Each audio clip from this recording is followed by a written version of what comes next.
kasih Pak waktu yang telah diberikan kepada saya. Baiklah, saya akan memperkenalkan diri saya. Nama saya Mariani, SPD, Guru Penggerak Angkatan ke-7, Kabupaten Kuburaya. Pak, yang izin Bapak memperkenalkan diri. Ya, saya Sukasman SPD MPT, Kepala Sekolah SMP Negeri 3 Sungai Kakap, Kabupaten Kuburaya, Provinsi Kalimantan Barat.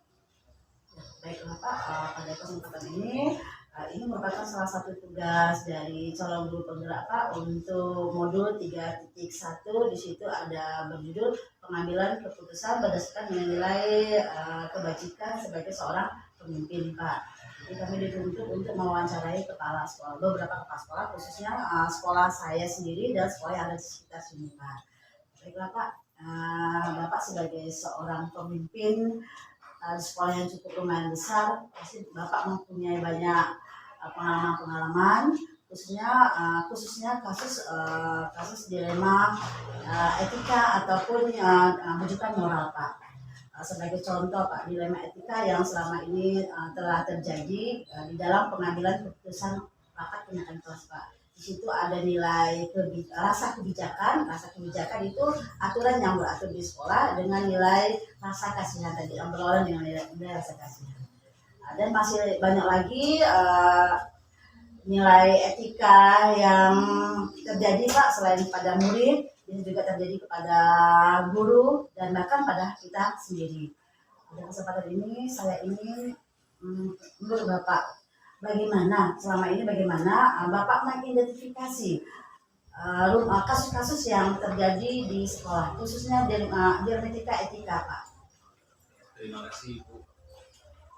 Jadi untuk dilematika etika yang ada di sekolah kita memang banyak yang terjadi, terutama yang seperti Ibu sampaikan di kenaikan kelas. Ketika anak kita secara nilai itu kurang, kemudian mungkin juga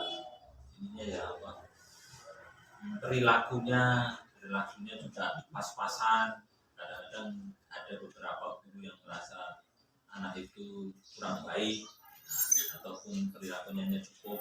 Ini juga menjadi pertimbangan bagi sekolah, terutama saya sebagai kepala sekolah.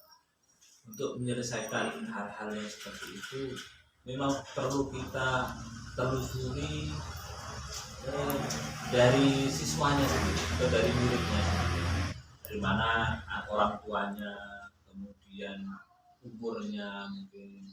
Nah, ini yang perlu kita memang harus hati-hati dalam memutuskan kenaikan kelas supaya anak itu istilahnya tidak putus sekolah. Jangan sampai anak putus sekolah. Nah, walaupun tidak boleh, misalnya boleh untuk tidak naik, tetapi harapannya bagaimana sekolah itu bisa membimbing dari awal untuk bisa ya semaksimal mungkin bisa naik kelas supaya tidak pidana, karena kaitannya dengan kebijakan dari sekolah memang harus hati-hati mengumpulkan data anak tersebut dari orang tuanya sampai dengan data nilainya. Kalau memang dari pertimbangan Bapak Ibu dan wali kelasnya sudah bagus, mungkin bisa naik atau harus ditinggalkan dulu di sekolah kelas yang sama. Nah, itulah hasilnya. Jadi kebijakan di situ dari hal-hal yang seperti itu. Berarti kalau untuk kenaikan kelas ini kita tinjau dulu ya Pak ya, dari kelengkapan datanya itu Pak ya, sebagai bukti ya Pak ya. Bapak, selama ini bagaimana Bapak untuk menindaki ini Pak, hal-hal yang bertentangan tadi Pak? Bagaimana cara-cara Bapak menanggulangi hal yang bertentangan ini Pak? Kalau untuk menanggulangi atau menindaklanjuti hal-hal yang bertentangan, misalnya seperti kenaikan kelas tadi, kemungkinan kan ada yang wali kelas yang mempertahankan untuk harus naik. Misalnya wali kelasnya itu kepinginnya anaknya naik, supaya apa? Merasa bahwa kinerja beliau ini berarti bagus. Kalau naik semua itu bagus. Iya. Nah, berarti kalau ada istilahnya ada keinginan seperti itu, memang sebagai kepala sekolah saya harus mempertimbangkan betul-betul data, terutama datanya mencukupi tidak untuk anak itu bisa naik sesuai dengan kriteria yang kita sudah tetapkan di sekolah. Nah, ini data mungkin absensi yang kita tentukan kan biasanya ini absensi anak bagaimana, cukup atau tidak, baru nilai-nilai di setiap bidang studi. Kalau memungkinkan guru itu bisa membuat istilahnya bisa mengizinkan untuk naik, berarti akan ada perubahan nilai. Tetapi kalau pertimbangan dari bapak ibu guru yang mengajar anak tersebut itu sangat berkeberatan dan sebaiknya bisa jangan dinaikkan dulu, berarti harus ditinggalkan. Supaya apa? Supaya kedepannya anak tersebut bisa lebih baik. Nah, ini pertimbangan-pertimbangan yang harus dilakukan supaya anak itu bisa terlayani. Berarti itu tantangan ya Pak ya? Tantangan bagi wali kelas ya Pak ya, dalam menghadapi tadi kebijakan kita yang aturan tadi itu untuk kenaikan kelas itu harus memenuhi beberapa kriteria tadi ya.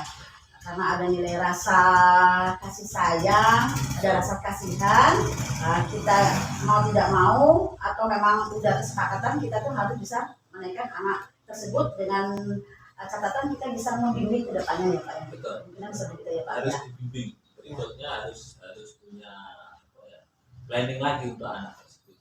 Kalau dia naik ataupun tidak naik. Berarti ada prosedur-prosedur ya Pak ya, harus yang kita lakukan untuk ke depannya Pak ya. Betul, seandainya anak ini naik kelas ya Pak ya. Betul. Berarti kita udah mempunyai planning itu harus disiapkan sebelumnya Pak ya, sebelum di kelas berikutnya Pak. Seperti apa sih Pak langkah-langkah atau hal-hal yang telah dilakukan Pak untuk siswa yang bernaik bersalah itu Pak? Dengan kata lain tadi naik bersalah. Iya, naik bersalah itu apa langkah-langkah prosedur dalam bentuk apa Pak itunya? Nah, jadi begini. Realisasinya Pak.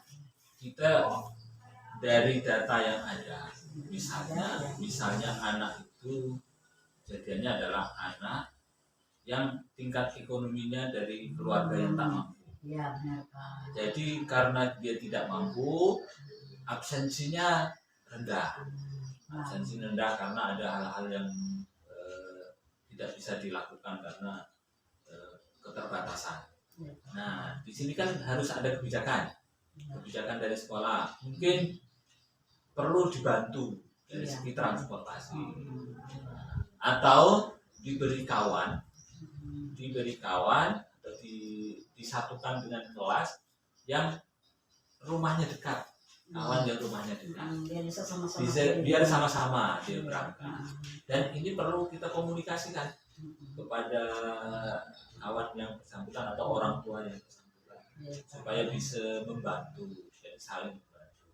Nah, ini kemudian kalau memang sudah dilakukan begitu, perlu pemantauan dari wali kelas. Jadi pemantauan ini yang harus selalu diikuti supaya yang persyaratan tadi bisa dipenuhi. Ya, jadi langkah-langkah atau prosedur ya akan pihak sekolah lakukan tadi itu Pak ya.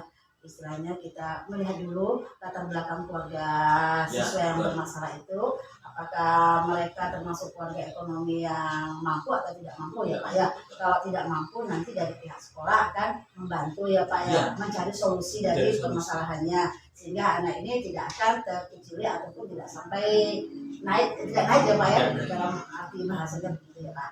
Pak, dalam dilema etika seperti ini Pak, kira-kira adakah seseorang Pak atau faktor-faktor apa yang akan mempermudah atau membantu Bapak dalam mengambil keputusan seperti ini Pak? Jadi pastilah kita sebagai kepala sekolah akan dibantu oleh wali kelas utamanya. Kemudian di dalam wali kelas itu kan ada paguyuban kelas, dan ini paguyuban kelas ataupun paguyuban orang tua siswa itu bisa kita ajak diskusi, untuk membicarakan hal-hal untuk kepentingan siswa. Jadi kebijakan-kebijakan dari sekolah ini sebagai kepala sekolah memang harus kerjasama dengan orang tua dan wali kelas, utamanya wali kelas. Peranan penting di sini adalah wali kelas. Ini yang mungkin bisa. Jadi yang bisa membantu ataupun faktor-faktor yang akan mendukung untuk mempermudah atau membantu proses pengambilan keputusan itu dengan wali kelas ya Pak ya, dengan orang tua siswa. Di orang tua siswa kan ada bentuk paguyuban itu. Jadi antara komunikasi antara wali kelas dengan tadi orang tua tersambung di situ ya Pak. Kalau bisa ada buku penghubung ya Pak ya, untuk menghubungi orang tua dengan wali antara pihak sekolah dengan orang tua ya Pak ya. Pak, di ujung pertanyaan Pak, apa Pak? Semua kan udah dari semua hal udah Bapak kemukakan ya Pak ya. Kira-kira dari pembelajaran dari etika ini menghadapi putusan ini apa Pak yang bisa kita petik Pak? Jadi di dilema etika ini yang harus kita belajar itu adalah bahwa seorang kepala sekolah harus punya data, harus punya basic data seluruh siswa. Seluruh siswa ini utamanya adalah siswa-siswa yang bermasalah. Siswa bermasalah ataupun siswa-siswa yang bagus, yang berprestasi itu kita harus punya data. Walaupun yang lain juga harus punya data. Tetapi ketika ada dilema-dilema ataupun masalah-masalah di sekolah yang harus kita pecahkan bersama, itu kita sudah punya data, sehingga kita akan memecahkan itu akan lebih mudah. Ini berarti by data ini sangat penting bagi saya. Kemudian kebijaksanaan dari seorang kepala sekolah untuk mempertimbangkan itu bukan atas dasar suka dengan tidak suka, tetapi berdasarkan rasionalisme atau rasional yang ada di kenyataan yang ada di sekolah, dan melalui semua keputusan itu harus merupakan keputusan bersama, bukan hanya keputusan kepala sekolah. Itu menurut saya 2-3 hal penting itu harus kita jaga. Ya, jadi kesimpulan dari wawancara hari ini yang pertama yaitu baik data ya Pak ya, data harus lengkap, baik siswa yang berprestasi maupun siswa yang bermasalah. Jadi sewaktu-waktu ada apa-apa sekolah sudah siap ya Pak ya. Yang kedua itu berdasarkan tadi kebijaksanaan ya Pak ya. Iya benar Pak. Berarti seorang pemimpin ya Pak ya, berarti harus mempunyai dasar-dasar untuk pengambilan keputusan ya Pak ya. Pertama yang berpihak kepada murid ya Pak ya. Yang kedua berdasarkan nilai-nilai atau kebajikan yang ada di sekolah kita. Yang ketiga itu berarti pengambilan keputusan yang bertanggung jawab ya Pak. Terima kasih atas wawancara hari ini Pak. Banyak pelajaran saya dapat dari Bapak. Assalamualaikum warahmatullahi wabarakatuh. Waalaikumsalam.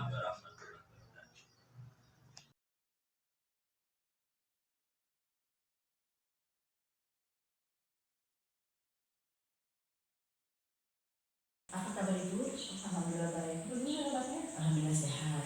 Ibu, saya izin wawancara hari ini. Hari ini saya untuk melengkapi tugas modul 3.1 tentang demonstrasi kontekstual. Di situ temanya itu pengambilan keputusan berbasis nilai-nilai kebajikan seorang pemimpin. Ibu tentu sebagai seorang kepala sekolah sudah mempunyai banyak pengalaman terkait dengan kebijaksanaan pengambilan keputusan. Ibu, bagaimana cara Ibu bagaimana cara Ibu mengidentifikasi kasus-kasus yang berdilema etika Ibu atau bujuk moral? Terkait dengan masalah itu ya, etika, dilema etika itu. Kalau saya melihat dari kita lihat dulu kondisi dan situasi yang terjadi pada saat itu, ya sehingga kita harus melewati atau menghadapi etika moral seperti itu ya. Kalau saya lihat dulu kondisinya gimana, keadaannya bagaimana, situasinya seperti apa. Setelah itu baru kita mengambil keputusan apa yang harus kita lakukan. Yang pasti kita tidak boleh buru-buru untuk menyelesaikan persoalan seperti ini. Iya. Itu ya. Berarti ibu melihat dulu kondisi ya, Bu, Iya. dari situasi, mengidentifikasi dulu benar-benar ya, Bu ya. Ya seperti itu. Iya. Ya walaupun saya itu kepala sekolah baru, jadi belum banyak variasi yang pengalaman yang terjadi yang saya alami di sekolah tersebut. Berarti ibu lihat situasi dan kondisi. Ya. Ya, Bu, bagaimana cara ibu menjalankan untuk mengambil keputusan tadi, Bu, yang berdasarkan dengan terutama dengan ini, Bu, terutama kasus-kasus dilema etika, Bu, yang dimana di sana ada dua sama-sama hal yang benar ataupun sama-sama mempunyai nilai kebajikan itu. Yang pertama saya lihat, saya identifikasi ya seperti tadi yang saya katakan ya, kita lihat dulu, kita identifikasi dulu kasusnya kan. Gitu. Setelah itu baru kita lihat bagaimana ini dua-duanya baik ya, bajikan, dua-duanya adalah nilai kebajikan. Kita cari yang prioritas, yang banyak manfaatnya untuk sekolah. Ini kan khususnya untuk sekolah kan, yang banyak manfaatnya. Dan efeknya juga tidak membuat buruk ya, membuat buruk bajikan yang satunya lagi. Ya seperti itu. Jadi dan yang pasti kita harus diskusikan dulu bersama-sama antara dua belah pihak, kita diskusikan, kita lalu juga saya juga ikut, kita lalu bersama untuk bagaimana jika kita mengambil yang ini, kita diskusikan yang masalah yang kebajikannya ini sepertinya banyak manfaatnya untuk kita, seperti itu kita jelaskan. Nah setelah itu baru kita musyawarah bersama bagaimana jika mereka setuju kita ambil yang lebih banyak kebajikannya, yang lebih banyak manfaatnya untuk sekolah kita. Berarti ibu mengajak dewan guru untuk berkumpul dulu gitu, Bu ya, berdiskusi di mana di antara satu ini yang paling banyak manfaatnya gitu ya. Bu, selanjutnya saya ingin tahu gitu ya, bagaimana langkah-langkah atau prosedur ibu dalam melakukan itu, Bu, yang telah ibu lakukan, langkah-langkah ibu atau ya prosedur ibu dalam melakukan tadi mengidentifikasi lalu menjalankan keputusan tadi bersama kawan-kawan. Pertama lagi identifikasi ya, itu kita rapat seperti itu kan, rapat dan kita musyawarah seperti itu, tidak seperti itu. Terus, Bu, adakah hal-hal yang ibu anggap efektif ibu dalam pengambilan keputusan tadi, Bu? Iya, tentu sangat efektif ya, menurut saya sangat efektif. Kalau sesuatu yang kita lakukan dengan kepala dingin, kita musyawarah, kita omongkan dengan baik-baik dengan hati yang tenang, gitu kan? Dengan hati yang tenang, kita cooling down dulu. Jadi masalah kita cooling down dulu, kita pikirkan, saya sebagai pasal tenang dulu, berpikir dengan tenang, jangan langsung mengambil keputusan, tidak. Saya tenang, saya berpikir dulu, kita masalah kasus yang terjadi, setelah itu kita kumpulkan dulu, kita musyawarah, kita bisa saling diskusi, saling sharing.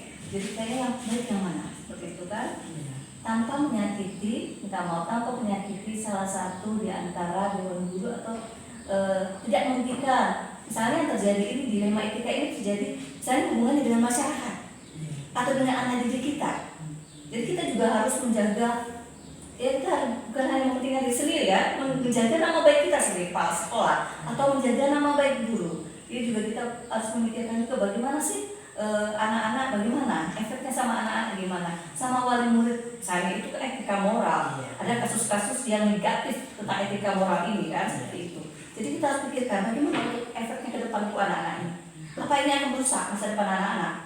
Apa orang tuanya bagaimana ke depannya, seperti itu. Kita diskusikan. Jika hasil diskusi itu membawa pengaruh buruk untuk kita semuanya, membawa kebajikan untuk kita semuanya, kita ambil keputusan seperti itu.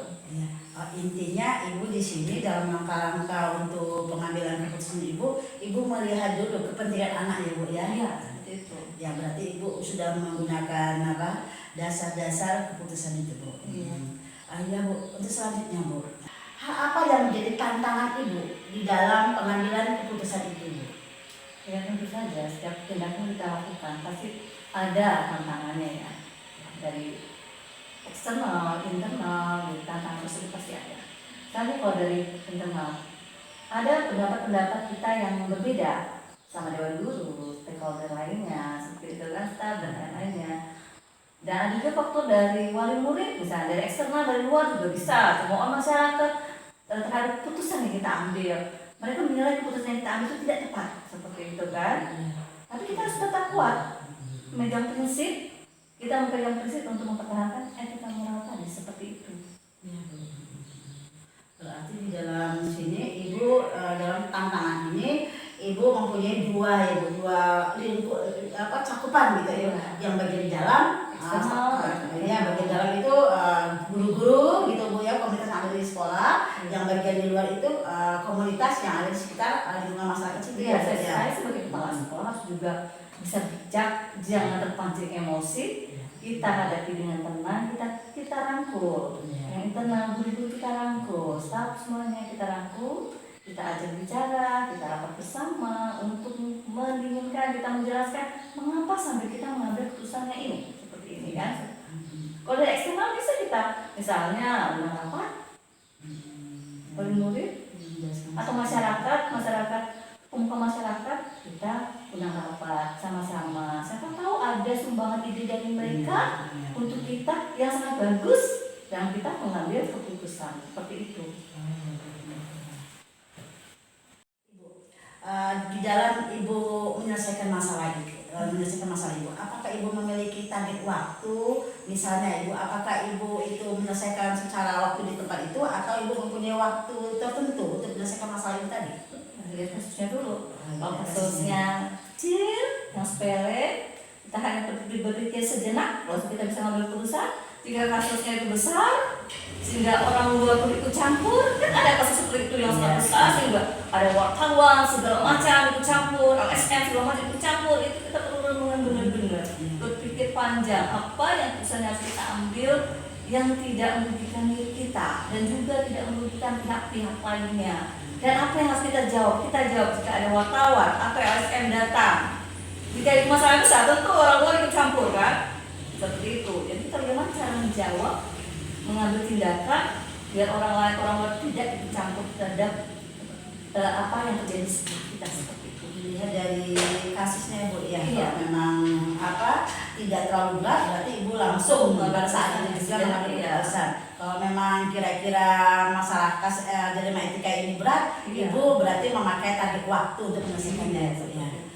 Iya Ibu, kira-kira adakah Bu seseorang atau faktor-faktor apa yang akan mempermudah atau akan membantu Ibu di dalam pengambilan keputusan ini Ibu? Ya tentu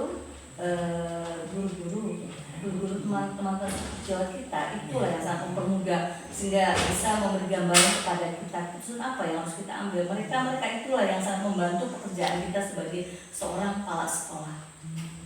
Berarti yang membantu tadi rekan sejawat kita Dan juga dari wali murid tidak kalah pentingnya. Wali murid Ibu sangat berperan ya Bu ya. Ya Bu, pertanyaan terakhir Bu dari saya Bu ya, dari semua aspek yang Ibu sebutkan itu tadi Bu, kira-kira pembelajaran apa yang dapat kita petik, yang dapat Ibu petik Bu dari pengalaman Ibu mengambil kasus etika ini Bu? Pengalaman yang saya alami, saya pernah mengalami hal tersebut. Jadi saya harus menguatkan mental dikuatkan, tidak terpengaruh dari sudut ucapan, omongan, segala macam dari ke kita, sehingga kita harus berpegang pada prinsip kebenaran, tak tergoyahkan walaupun semua dari segala sudut menyudutkan kita harus tetap pada nilai-nilai etika moral tadi. Jangan sampai kita melanggar seperti itu. Luar biasa Ibu di dalam mengambil kebijaksanaan dalam suatu masalah, khususnya masalah dilema etika. Bu, terima kasih atas waktu yang Ibu berikan kepada saya. Saya banyak belajar dari pengambilan keputusan Ibu. Semoga ini kedepannya saya juga bisa seperti Ibu nantinya. Assalamualaikum warahmatullahi wabarakatuh Ibu. Waalaikumsalam warahmatullahi wabarakatuh. Terima kasih.